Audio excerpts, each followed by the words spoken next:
Where will your Rocket League team be at the end of 2025?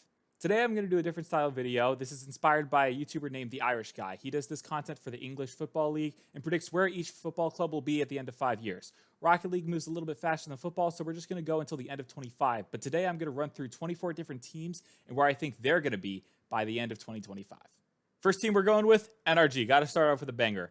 In my opinion, this will be Garrett G's last year on NRG. I think he's going to have a very solid send-off, but it wouldn't surprise me if he ends up hanging up the boots or just ends up continuing with a different organization, different look, etc.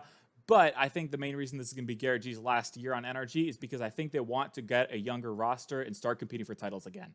So in my opinion, they're going to assemble a championship contending roster for 2025. I'm thinking names like Evo, LJ, Wavy. As these players start to have their breakout seasons and start to get better, NRG is going to assemble the new Avengers and try to compete with the top of North America.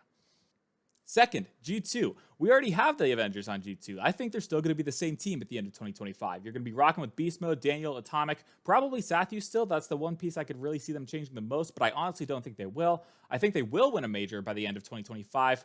Maybe a world championship, but most likely just a major. And yeah, they'll be rocking with the same team. They'll still be going. They'll be one of the few that actually stays with no roster changes.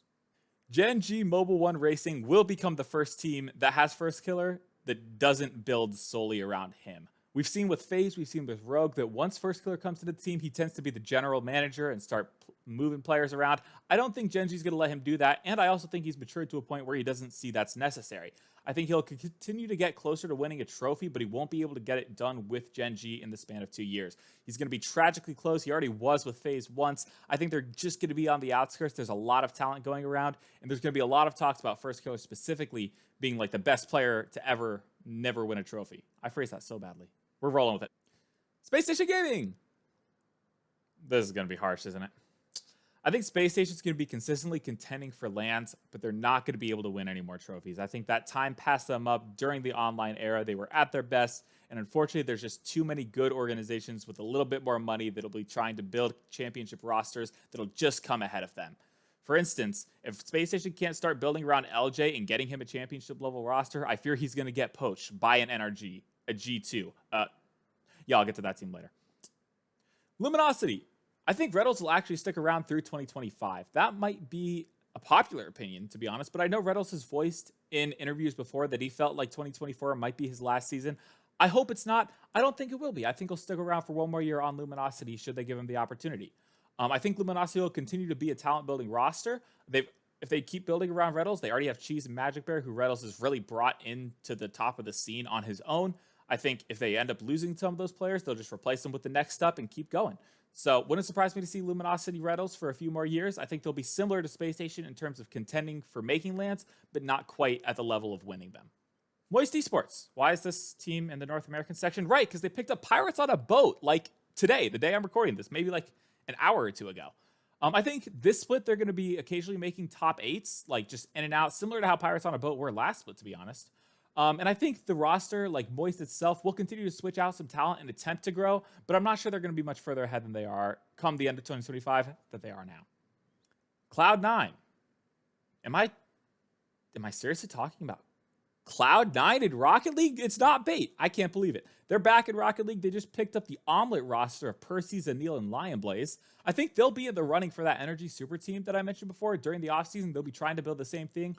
But I think NRG will win the bid, end up getting that team. And so instead, CloudN's going to start building younger talent. They're not going to be making top 8 consistently. They might squeeze in there occasionally, but they're going to be a roster that's starting to foster that younger talent.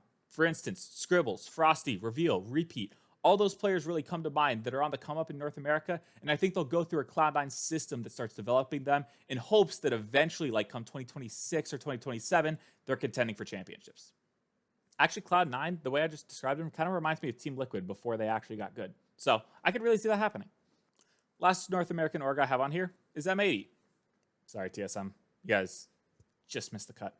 Anyways, M80. Unfortunately, I don't really see them making land this split. I think it's going to come up just short, and they're going to realize they have too many cooks in the kitchen, and they're going to abandon strategy. I think M80 is the type of org that will end up flipping everything on its head during the offseason, and they'll end up grabbing another coach to start building around. For instance, Chrome honestly comes to mind. I know he's coaching the Gen G WCB team.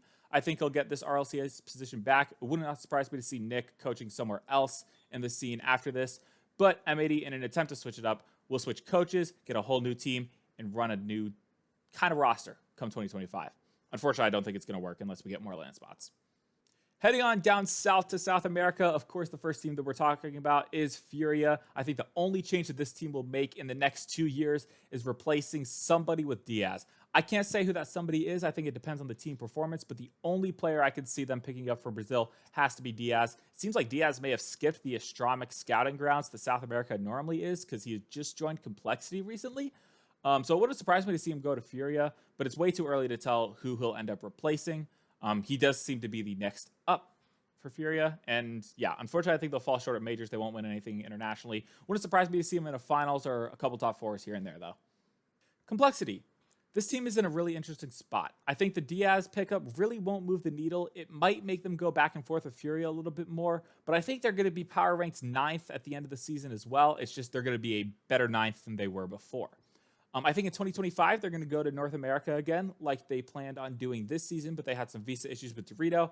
Now they won't have Dorito anymore. That being said, I don't think Diaz will stick with Complexity super long. I don't think he's going to be with them in 2025. And I think instead, they're going to pick up another Spanish-speaking player who's already in North America, coming from Dignitas, will be Stizzy. Loud. Wait, why is Loud on this list? They're not in Rocket League. Well, I think they will be. Here's probably one of the most out there takes I'm going to have. I think Loud will come into the scene when, in September of 2024, we have the World Championship. It's announced a roadmap detailing all the different lanes that we're going to have in 2025. I know this is not something we've seen in Rocket League. This is shooting at like nothing and hoping it sticks. I'm aware of that. But I think we're going to see a roadmap, and I think one of the majors we're going to see on there is a Rio LAN in Brazil. And if that happens, Loud comes in, builds a South American super team. 3 names that come to mind: Mata, Swift, and Diaz, or whoever he ends up replacing on Furia. Moving on to OCE, we have Power as our first team out of there. I think they're going to continue to be a dominant force in Oceania. And along with that, I think people will still be calling for Torres Haas's head at the end of 2025, but he'll still be on the roster, and they'll still be on top. I just believe in him. I mean, we've been calling for his head for so long, and he's still here, and he's still winning. Why fix what isn't broken? He'll be there at the end of 2025. Pioneers. Originally, in my first draft of this, I had it made before the major, and I kind of predicted the Pioneers wouldn't really be in the scene anymore at the end of 2025. I think that's changed now that we've gone through the transfer window. They just picked up Super Locky. So now I think they're going to be a permanent second fiddle to Power, but they'll always still be making these OCE lands. I think Chiefs are going to be, contesting them a little bit, but I think Pioneers have that spot on lockdown and are definitely the second best team in OCE, and I think they'll continue to be through the end of 2025. Moving over to Asia Pacific. I'm really going to talk about the entire region in one bit because there's 2 teams in Asia Pacific, and I could see this going to either of them. I think it's going to go to Elevate, though, because Elevate still has Sphinx on their roster, and for some reason, Realize does not have a team. This is criminal for the region. Why is Realize teamless? I don't care how good Foe might be. I don't care how good ZPS might be. Sorry, guys. I mean, no offense to you guys, but it's Realize. He's the GOAT of APAC. Why? It makes me upset. So I think Elevate's going to capitalize. I think they're going to pick him up next season, pair him with Sphinx, get another APAC player, and they're going to be an APAC super team looking to actually get some series. I think they'll get a series win by the end of 2025. I think it'll be over maybe Pioneers, but maybe another lower ranked EU or NA team, especially if we get more than 4 teams that land next season. Either way, I think they're going to be held in a much higher regard, and I think that team is going to inspire APAC to continue building and doing better beyond 2025. Limitless. I'm going to be honest, I am really scared for Limitless this split. VK Salen and 2 of his friends, I'm sorry, I really don't know who else is moving down there, but VK Salen, former of Team Queso, had a really good run during RLCS X. He's moving down there to compete in SSA. I think that could be a legitimate threat to Limitless's reign at the top. That being said, I think Limitless is going to do well enough to still make Worlds, even if they miss this major.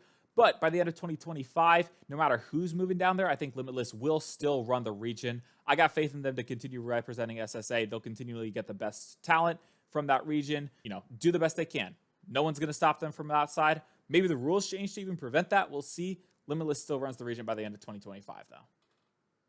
Now we just have 2 regions left, and we're going to start with Mina. Of course, we're talking about the Falcons. This will consistently be the best team in Mina. The only possible change I see them making is poaching Naupo, and unfortunately that would be to replace TRK.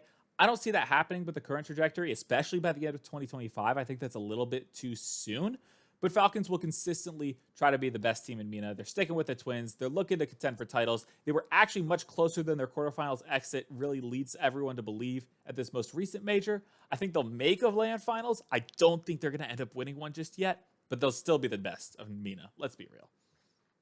Rule 1 is going to be permanently building around Napo. I think the roster is going to look completely different by the end of 2025, but will still be Mina 2 pretty solidly.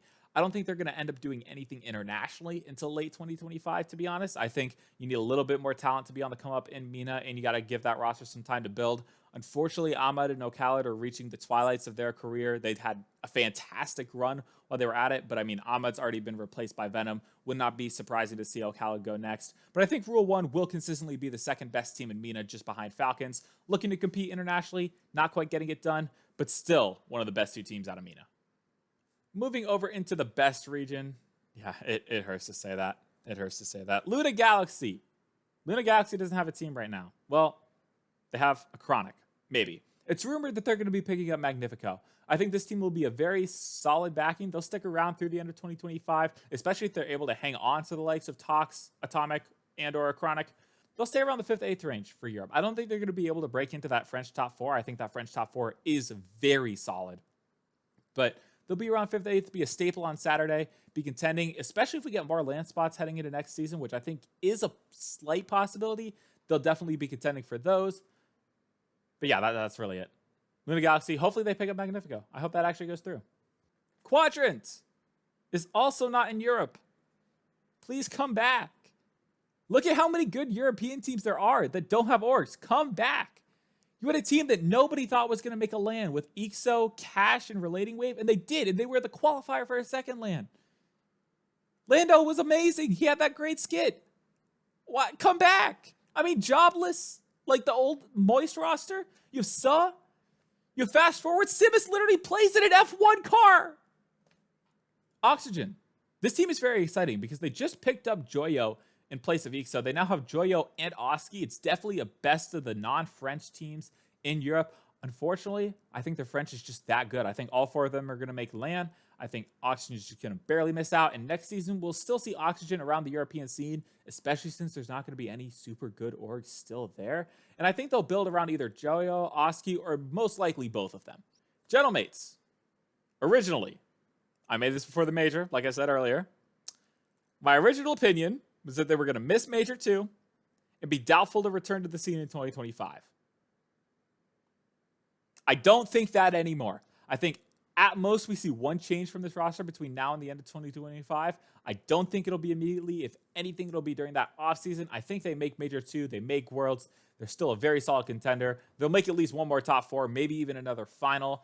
They'll keep that most teamiest team reputation, especially building around Itachi, who I think they'll try to make their franchise player. But I really like this Gentlemate squad. Obviously, they made the major. They won it. I think they'll continue to go on their upwards trend. Wait, they can't have an upwards trend. They just won. I don't have them predicted to make any majors, but upwards trend in terms of where people thought they were heading into the major. That makes no sense. Final stretch. There's only 3 teams left, and you know the 3 teams. And the first one we're going to talk about is Team BDS. Team BDS will continue to build around Monkey Moon, no matter what. And here's the kicker. I think at some point, Monkey Moon might get an offer from Zen, and he won't take it to stay on BDS. That's a wild prediction. And I'm not even sure if that happened, we would see the light. Like, I'm not sure we would know about it. But I think Monkey Moon remains Team BDS's franchise player. And I think, unfortunately, it will cost him LAN titles. It might even cost him, like, greatly in the GOAT debate because he's already considered the open era GOAT. And I think there's a lot of players, specifically 2 I'm about to talk about, looking to catch up to him. So I think at most, Team BDS wins a regional here or there, but I don't think they're going to make it to another LAN finals. 2 more teams left to go, and we have to talk about Team Vitality. This team will win a LAN at some point. But we all know the elephant in the room. As much as the fans speculate for it, as much as people try to back him up, I love Radosin. I think he's a great player. But you just know, once things really start to fall off for Vitality and they don't win anything else, Radosin is probably going to get replaced. My pick to replace him is exotic. I think they'll get him from BDS at the end of the season. I know he's got a good relationship with Zen. They've played before, whether competitively or not. I think they're really solid together. And we'll see Vitality start to win some more lands. I said lands plural. I don't know if they can win lands plural. So there's so many good teams at the top. But I think they'll be winning regionals for sure. Win a LAN at some point with Zen, Exotic, and Alpha. And last, but of course not least, Carmine Core. I think this team is going to consistently be the best team in Europe. And by the end of 2025, I think they'll still be the same roster. I think we'll still see Vatira, Rise, and Atao, especially since I think they're going to win at least one LAN between Major 2 and Worlds this year and another one in the next season. Not only that, end of 2025, I truly believe the World Championship is setting up to be in Paris, and I think Vatira is going to win it on home soil to cement himself as one of the top 2, if not the top 1, greatest of all time Rocket League players. And that's it. Those are 24 teams. We'll see how I ended up doing come the end of 2025. I'm going to go back to this video at some point, look over all my predictions, see if I'm right. I hope some of them are.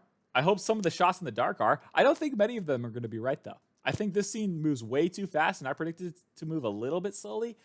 And this esport is so unpredictable. Like, you know, tomorrow we could hear roster moves. Actually, we can't hear roster moves. The window is over. Something wild's going to happen. You already know it. You know, maybe CloudN gets that super team. Maybe TSM actually starts winning with their current roster. Like, who the heck knows when it comes to this scene? So it'll be fun to look back in 2.5 years and see exactly how wrong I am. But either way, if you stuck around this long, thank you for watching, and I'll see you on the next one.